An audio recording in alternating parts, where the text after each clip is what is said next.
Tragedy on the track tonight. A race car driver loses control and slams into pit row at full speed, killing 2 people. When I saw people running so rapidly towards that area, I thought it was for the driver.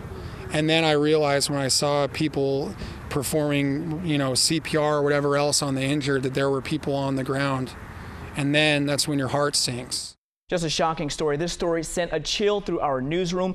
Earlier this evening, we learned one of the victims was a 14-year-old cousin of the driver. That's a story you saw first here on News 10 at 6. The crash happened around 6 o'clock at the Marysville Raceway Park. Now, this is on Simpson Lane, just outside of Linda. Now, News 10 was the first on the scene, and Dina Kupfer joins us live from the track. Dina. Damani, this was a tragedy that took 2 lives from the racing community. Now, out here tonight, we were not allowed onto the racetrack, but the spectators that I spoke with outside insist this was all just an accident. It's just one of them freak things that happen. Unfortunately, we ended up with 2 fatalities as a result of that. The Yuba County Sheriff's Department says 2 people were killed Saturday night when a sprint car went into the pits at the Marysville Speedway. You don't expect a car to go flying into the pits, you know what I mean? That car was being driven by 17-year-old Chase Johnson, seen here in an earlier race. Witnesses tell News 10 one of the victims was a 68-year-old sprint car owner. The other was a 14-year-old boy, who witnesses tell News 10 was Chase Johnson's cousin. It wasn't like the Daytona incident a few weeks ago where those were regular spectators. They were kind of shielded from this in a lot of ways. The drivers were in the middle of their practice laps when witness and race announcer Stephen Blakesley says Johnson's number 24 car failed to make a turn. This race car went into turn 1, and instead of making the turn, the car continued straight, and normally you'd be on the brakes at that point, but he wasn't. And I would estimate about 90 miles per hour. Blakesley describes the initial moments after the crash. First, it was panic because we wanted the practice to stop, and so a lot of people were frantically waving to the officials to stop all the other cars so we could get our safety people over there.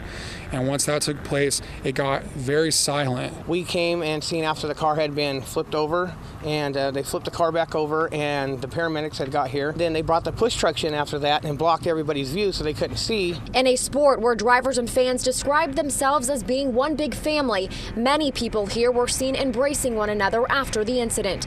Longtime race fan Jack Hickison says this was simply an accident. It's not a dangerous sport. There's danger to it, but things like this happen. As far as I'm concerned, this is one of those really freak incidents. I've never seen anything like it. Now, shortly after the incident, I did speak to the promoter of the raceway, Paul Howes. He did not want to go on camera, but the raceway did post a Facebook statement tonight reading, "Our thoughts and deepest prayers go out to everyone. Out of respect, we will not elaborate on details. We ask everyone to respect each other and the families." Now, the driver did walk away uninjured tonight, remarkably, and there were also no other injuries to report on. Meanwhile, the 30 teams who entered into this race have decided to donate all of their entry fees, which totals about $10,000 to the victims' families that were involved in today's crash. Reporting live from Marysville, Dina Kupfer, News 10. Dina, quick question for you. I know it's still early in this investigation, but do we know right now what caused this crash? That is something that I have not been able to confirm with the Yuba County Sheriff's Department. However, witnesses and spectators on scene say it looked like it was a mechanical issue, possibly a throttle that got locked into a certain position. But again, that has not yet been confirmed by officials on scene. All right, Dina, thank you very much for that report. And our team coverage continues here in the newsroom. News 10's Simney Chuen joins us to take a look at the track, a place where tragedy has struck before. Simney. Damani, that's right. Today's race was the first of 14 sprint car races called the Hoosier Racing Tire Civil War Sprint Car Series. Now, taking a closer look, the Marysville Raceway is a quarter-mile track. On their website, park officials say sprint cars can hit speeds in excess of 100 miles an hour as they whip around this oval. Unfortunately, as you mentioned, this isn't the first tragedy at the Marysville Raceway.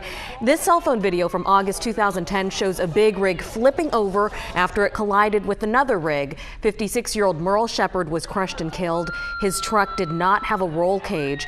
It was the first ever big rig race at the park, and Shepard was the first fatality in the track's 71-year history. Now, a lot of people have been taking to social media to express their condolences about what happened, including the driver of this number 32 car, Elk Grove native and NASCAR racer Kyle Larson. Larson tweeted earlier this evening, hoping everyone is okay at Marysville Speedway. Too much bad stuff is happening to the sprint car community in Cali. Larson, as you may remember, was involved in a fiery crash at the Daytona International Speedway last month. Several cars piled up and Larson's car became airborne and crashed into the fence during the last lap of a nationwide race. Pieces of his car, including the engine, flew into the grandstand, injuring more than 24 fans. The 20-year-old Larson, amazingly, was not hurt. Now, Larson is no stranger to the Marysville Raceway. It's one of the tracks he grew up on. Damani?